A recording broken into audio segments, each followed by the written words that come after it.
Right folks, so I put a photo of this system on yesterday and there's a lot of confusion, probably because people don't understand what we're doing. We are off-grid, there is no grid connection here, but yes, this is a grid-tied inverter. Now, a lot of people don't know this and, you know, it is quite confusing, I totally get that. You can use a grid-tied inverter in an off-grid situation. What you have to do is basically make your own grid. So what this is doing is this is using AC coupling to charge the off-grid system, which is in another building away from here. So it means, we've not put panels on this roof yet, I've only put the inverter on there because I'm wiring this shed up just now and it just makes sense to wire it up, put all the isolators, I'd already got the isolators and all that sort of stuff, and just put it all up there, lay it out for the future when we decide we need more solar and need to put solar on this roof. Because if we were to put the solar panels on and use a normal solar charge controller like that Victron there, we'd lose that much power because of the length of the cables, because of the DC cables with the volt drop, and the cost of the cables and the cost of digging up the yard, etc. It just wouldn't be feasible to put solar panels on this shed and have the system in a different building. But by using the grid-tied inverter, what that is doing, it backfeeds through the consumer unit like you would on any grid-tied system. So your two strings of solar will go into there at high voltage, high DC voltage, so there'll just be two strings coming down. They're just isolators, go into the bottom of the inverter. You've got your AC output, you do have comms and data monitoring software if we need to. So all that we've just got is earth live neutral coming out of here, back into the consumer unit, and it's going through a 40 amp breaker into the solar PV. Now, we've put an electric meter, that is for our own monitoring. We've not got a grid connection. I keep repeating this because people seem to get confused. There's no grid connection up here, we are totally off grid. But I'm putting analog meters in each building so we can monitor what power we're using, and we will have data off the main system, but it's just to work out what we can run and what we need. We've had a major cost of the last 13 years up here running diesel generators, and we're just trying to eliminate that cost. A wind turbine isn't really feasible, but solar is incredibly cheap. This second-hand, it's a gin long. They're also sold as soulless, so it's a gin long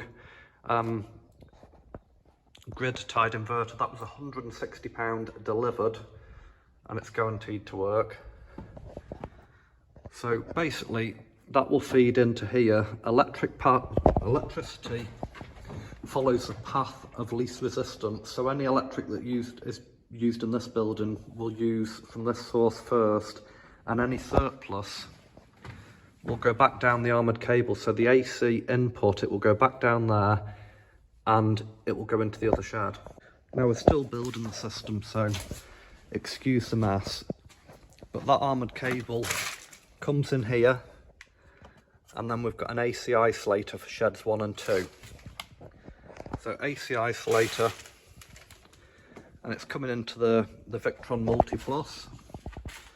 So what that is basically a mini grid.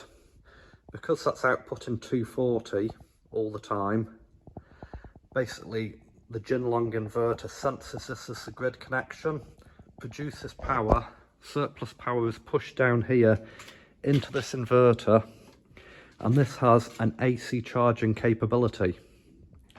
So Victron is quite unusual, it's different to any other inverter, so Victron has an AC charging capability. So the unused power will be used to charge the batteries by the Victron without needing a separate charger, without needing expensive equipment. So it's just because of that shed and the length and everything and the cables that were going to be required, that was the cheapest system. I get people just don't understand how it works. People keep thinking that we've got the grid here. We don't, we're off grid. And people think I'm doing it wrong. There is a few people that use this sort of system. There's a guy on YouTube, Maximus Iron Thumper.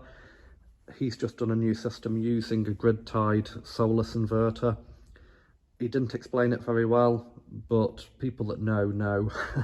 And there's a couple of other guys on Facebook that use a system like that. It's basically the cheapest way of putting a shitload of solar panels on your roof and charging. The good thing with the Victron multiplus is also, because we've got the shed out there wired into this system, what we can do, we could run a generator like a big old Lister and just run it straight into the AC without having to run a cable all the way back to the inverter, and it would just charge the grid.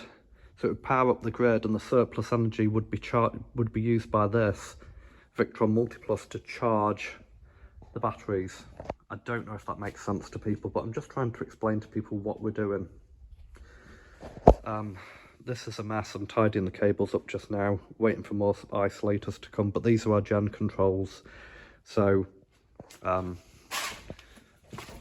like on the old Outback, we've got a generator cable, so that's the AC input, that's the AC output, and then this is the switch wire. So we have to have a switch wire that goes to the ATS, the auto transfer switch port on the Hyundai generator. That's the old cable that was cut by the previous seller.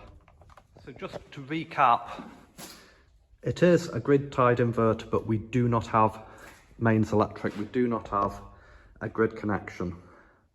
We are using a grid tied inverter to basically power up a mini grid, and the surplus electric in that mini grid will be used to charge for batteries via the Victron multiplus on the AC side. So it uses any surplus electric it senses in our mini grid to charge the batteries. Okay, if anybody's got any questions, because I've had quite a few people saying, oh, you've got the mains and you've got grid. We've not got grid. It's £38,000 here to get a grid connection, so that's never going to happen. But we've just decided to try this system as a way of battery charging. So any comments, drop below. Thank you.